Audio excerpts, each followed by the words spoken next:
Come on in. I'm so glad that you decided to join me today. We're going to have some fun St. Patrick video today, and we're going to do a lime coconut pistachio quick bread. I am from Create Better Health Snap Ed program, and we are affiliated with USU Extension. Our lessons are based upon USDA recommendations. Okay, well today we have got two bowls. We have a bigger bowl and another bowl for the dry. And we're going to take 1/4 of a cup of butter. And before we do that, I wanted to talk to you about the origin of quick breads. Did you know that quick breads are from the United States? It's true. True, true, true. They were invented around 1880-ish. And up until that time, you made quick breads basically with airy eggs or egg whites. And that's how they used to do it before baking powder started to make an appearance in that 1880. So just to let you know a little bit of trivia. Like I said, we have 1/4 of a cup of unsalted butter, and then 3/4 cup of sugar. We'll just add that in there. And you could use a mixer with that. I just didn't want to make the noise today, so it's up to you how you want to do that. And then go ahead and add your eggs to that. And that's 2 eggs.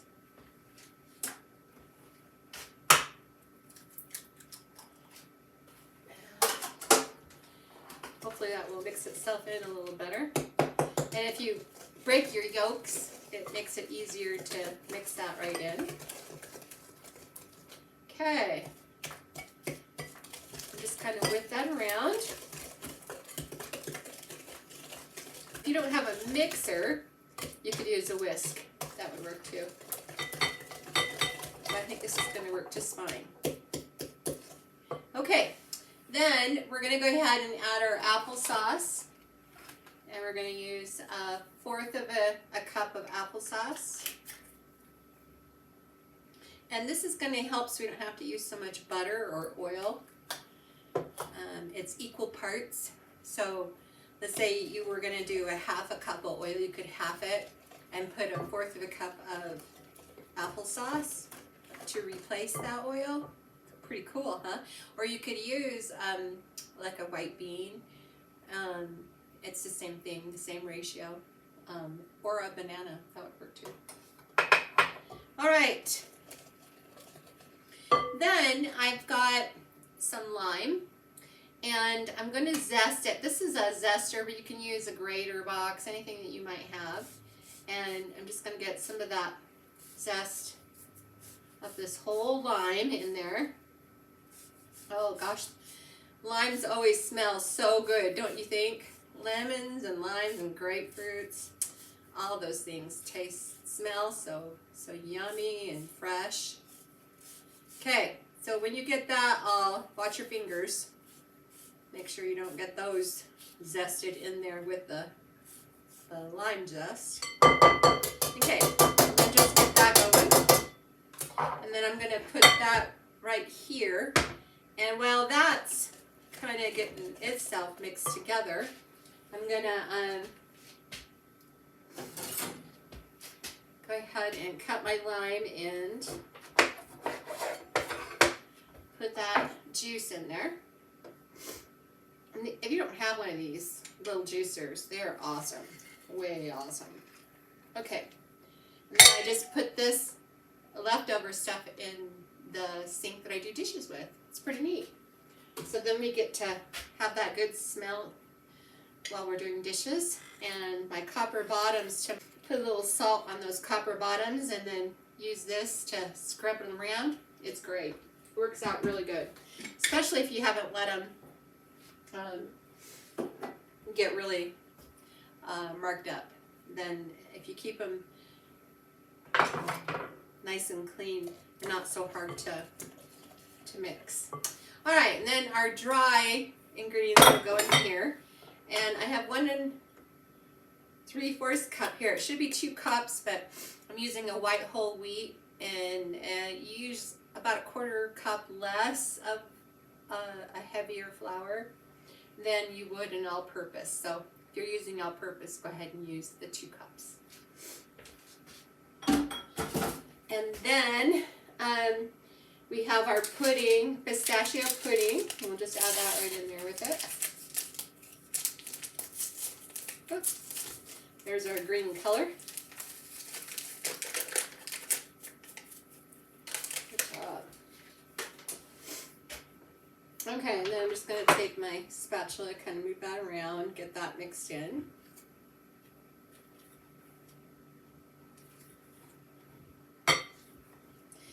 Okay, then we'll go ahead and do some baking powder, a teaspoon. Actually, it's two teaspoons, I think. Let's make sure.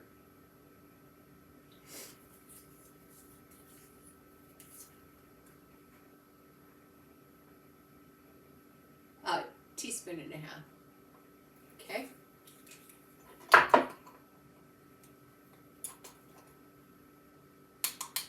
All right. And then some salt. Okay. We'll add our salt. My 1/2 teaspoon.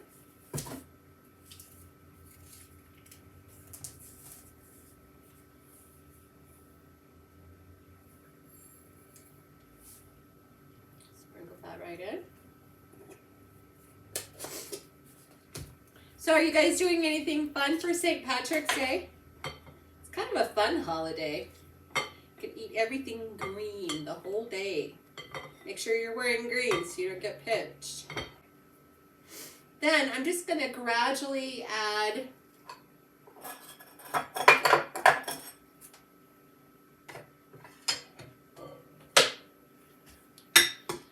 my flour into here. And then when it starts to soak up some of the liquid in this bowl, I'll start adding my milk along with it. Okay.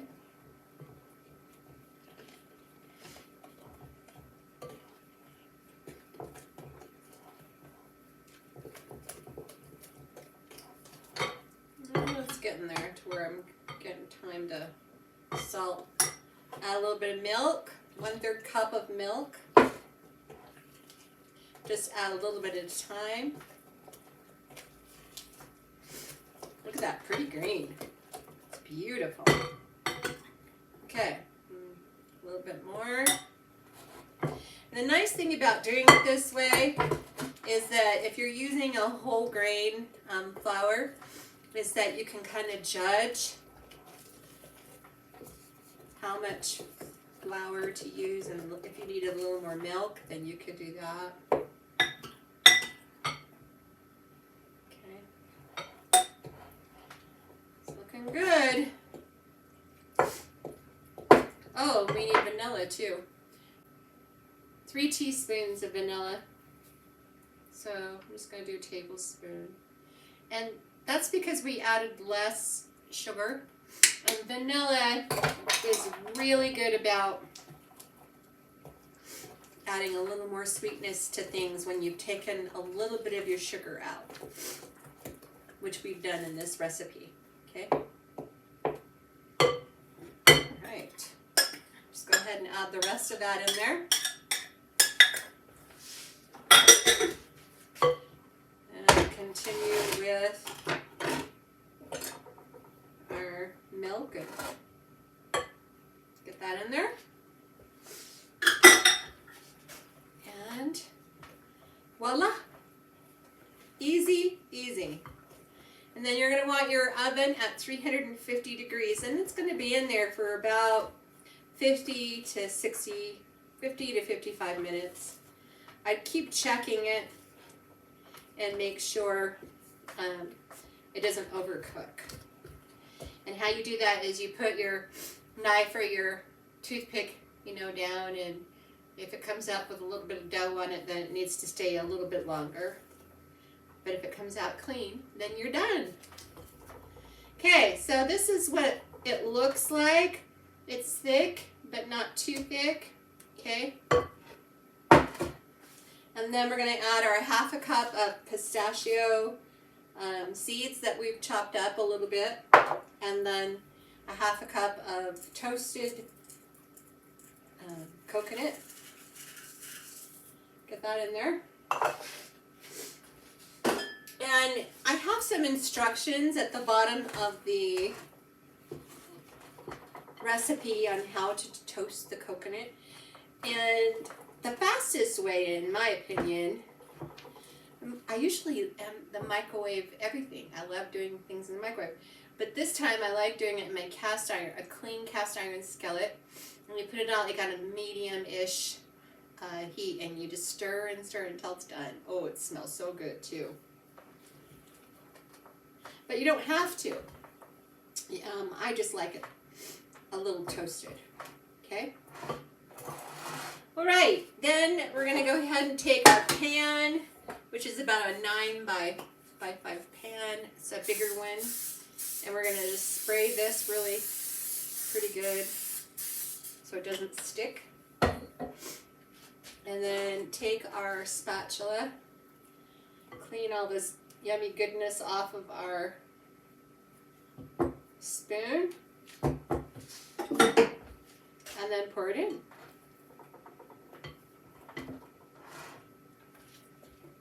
All right, and then just fold this up and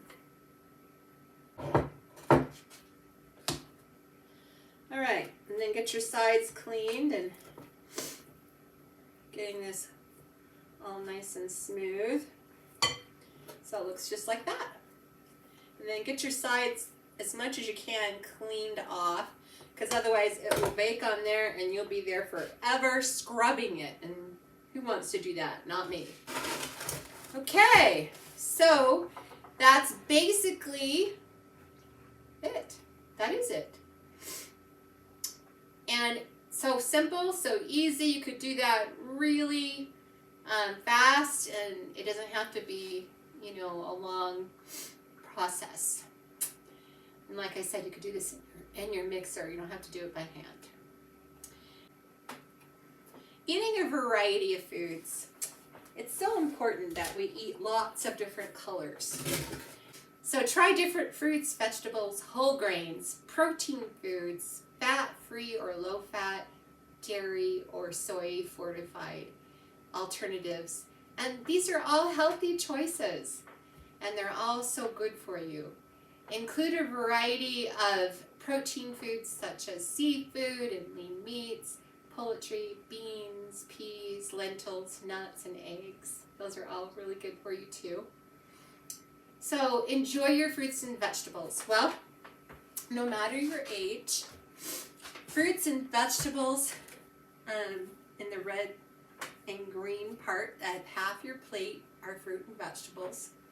They provide a lot of nutrients and dietary fiber. Also, they fight a lot of diseases. So these are your superpower foods that will fight your cancers and colds and flus and infections, stuff like that. Because they have vitamin C and K and A and E in them. Their colors and their flavors and their textures make meals more enjoyable. Okay, we've talked about reading labels. And so just go at the very beginning and say, okay, how many servings, is how many calories? And then keep going down the nutritional fact label, because this will help you identify the nutrients that you're eating, like potassium and calcium and your fiber, okay? And you'll get a better idea of what you are consuming. Also, pay attention to your added sugars and saturated fat and your sodiums. And go easy on the salt when possible. Or low sodium packaged foods are another good tip. Add flavored it adds flavor to foods with spices and herbs, and skip the salt as much as you can. So go into spices and herbs first, and then add a little salt to it if you need to. Shift your sweet tooth. Like today, we cut our sugar down. Most baked goods, you can cut your sugar down to 1/4 to 1/2 cup of sugar and not really miss it. So choose foods with little or no added sugar, and drink water or unsweetened sparkling water just for fun and have a treat. You could put your lime in it, or your lemon. That would be yummy. Or a little bit of pineapple juice. That would also be good. Fruits are naturally sweet, and they're packed with lots of nutrients, so you might as well add them to your water, right? Make food and beverage choices from all 5 of our food groups to achieve and maintain a healthy weight, and more importantly, a healthy body. Get the My Plate plan filled out as far as finding out what is just right for you. Because what's right for me is not going to be just right for you or the next person. It's really important that we customize it for us, because my activity level might be different than your activity level or your kids' activity level, okay? Exercise is also a very important part of My Plate. And even though it's not got a spot on here, which it should, but it doesn't, it's just as important. And you know you need physical activity to stay healthy, right? But did you know that it can help you feel better right away? It can send some endorphins to your brain, and you're just like, oh my, I feel sharper in my focus today. Or it could reduce some stress or improve your sleep. And how much activity do you need? Well, that's a good question. It's moderate intense aerobic is a good way to get some activity to boost your mood, to strengthen your muscles and your activity. And it should be at least 150 minutes a week. I know that sounds like a lot, but break it down a little bit to about 30 minutes a day. That sounds better, right? If you step up your aerobic, you don't have to do as much. So if you do vigorous, intense aerobic, then guess what? You can do half the amount. So that's a treat. So 75 minutes a week. So if you're tight this week on time, start with 5 minutes. It all adds up. 5 minutes here, 10 minutes here, 15 minutes here. And before you know it, you've got it. You've got it done. And I bet we're all going to be out in the yards pretty soon. So that's a lot of activity going on there. Okay, anything that gets your heart beating counts. Okay, so it's always beating, but faster, beating faster. So that counts. So is it beating vigorous? Is it getting to the point where you're having a hard time talking? That's the test. If you're having a little bit hard time talking, then that means that you are having a moderate to vigorous workout. Whatever gets you moving, like I said, that counts. Even things that you have to do anyway, like vacuuming, cleaning windows, picking up toys, all of those things. No matter who you are or where you live, on your own or together, you can find a way that works for you. And so take the first step and get a little more activity every day. You don't have to do a lot, just a little bit more. So move your way, not my way, but your way. Even things that don't feel like exercise, over time, can make things good. I was, for example, I was out in the yard the other day. They've been working on our streets, and I was trying to get some leaves raked and get a few things done in the yard while I was out there. And I was surprised how much of a workout it can be to rake your leaves. And put on some music. Maybe dance around with your kids and your husband. Wouldn't that be fun? And if you don't have a husband or kids, dance around with yourself. That's what I do. So this is our pistachio, lime, and coconut quick bread. I hope you have a wonderful week, and I will see you next Wednesday. This is Larry Bates from my home to yours. Bye now.